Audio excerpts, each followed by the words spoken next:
Hello all my lovely Level 2 Connected Kids students, how are you doing today? I am busy as usual and I'm hoping to make you busy as well because I want you to practice what you did on the course, either by helping you get going with your case studies if you haven't really got them going, or certainly to, if you have qualified, to help you really get out there and start to use it. So it's a short video blog, just a few ideas just to kind of help you with that, to get you using those fabulous skills that you have to help more and more children. So the first thing I wanted to kind of mention is that it's really important for you to use your connections. I've had some students coming to me with perhaps saying, oh, they've approached the local school or a local organisation or somebody who they don't know at all, have no connections whatsoever, and unfortunately they've maybe not been that successful in getting any support for case studies or for actually taking them on as delivering the sessions. But really try hard to not go in cold. Try to go in with a contact. Either somebody you know that works in the school or somebody who has a connection with the school, or if you don't have any connection with the school, then talk to people who have children and just ask their advice about how you can get case studies or how you can take this into the community, because they may be able to open doors for you. My background is, a long time ago, is fundraising, and we never used to go in cold to people because it was just such a lot of energy for very little return. So it's much better if we go in with a warm approach, somebody that is already familiar with us, either directly or second hand because someone has introduced us, and that will be much more effective. So sit down, make a list of all the connections that you have that are direct and all the potential connections that you might have where you've got someone who could maybe open a door for you, and start to work through those and just put out some feelers and see how you get on. The other thing for you to perhaps highlight when you go in to talk to someone are the benefits of teaching children meditation. Don't try and spend lots of time explaining how meditation works, because that's really hard and really it's all about experience.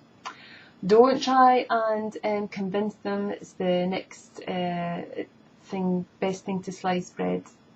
That won't necessarily work either. People just want the facts. We're very busy these days. We just want to be told in simple terms that we understand, how will this benefit me if I allow you to come in and teach my children meditation? So what would you say? Well, there are all sorts of physical benefits because it helps to reduce stress. So that might be one of the things that you mention. So stress can cause problems with sleep, it can cause digestive problems, it can cause anxiety. So if we address any of those, because we're addressing the stress, then we're helping that child reduce their stress and feel a lot better about themselves. So that's ticking the box for that.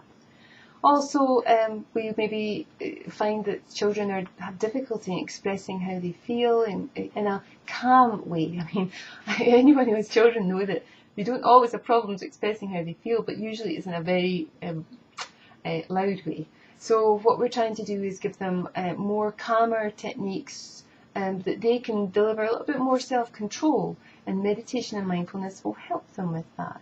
So that would be another tick in the box for helping them to develop more emotional intelligence and how they cope with the world around them. So the other things that you might want to mention is that there will be a better sense of health and well-being, because when we are under a great deal of stress, our bodies are working very hard, we overreact to things, and we're exhausted.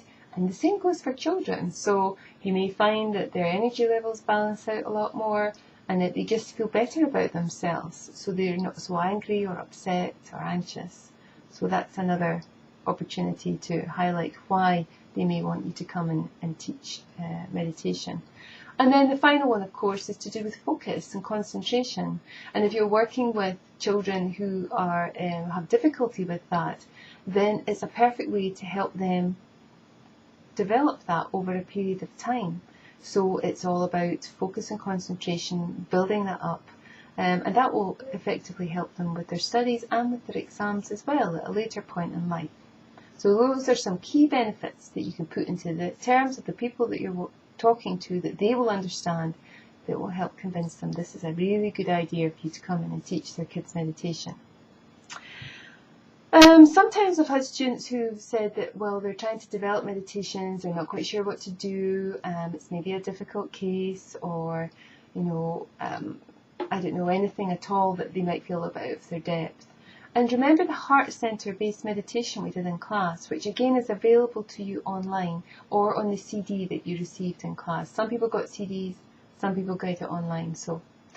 But all of you had a copy of this, and that's a great way to sit down with the heart center and just take that into your heart center and get some inspiration about what that child or that situation needs from a more intuitive base than just trying to think it through all the time. So try and practice that. That will really, really help a great deal. The final thing I wanted to say was that, I've actually had some of my students contact me, and we've had some one-to-ones online, and that's been very helpful for them.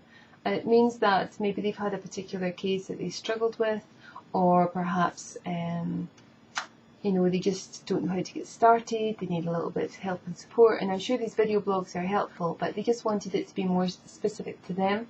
So it wasn't something I really planned to do greatly, but however, it's happening. So if you find that you do want to have a one-to-one with me, then drop me an email and I'll send you the details of what's involved and how to arrange it. You can send an email to info@teachchildrenmeditation.com. So just a very short video blog just to give you a little bit of support and encouragement. I'm sure you're doing a great job anyway, but I just want you to know I'm thinking of you. And if you are doing a great job, then please drop me an email with that, because I really like to hear about all the successes that we have with children. It's just fabulous for me, and I like to share it as well. So I hope all's going well, and thank you for listening. I'll speak to you next time.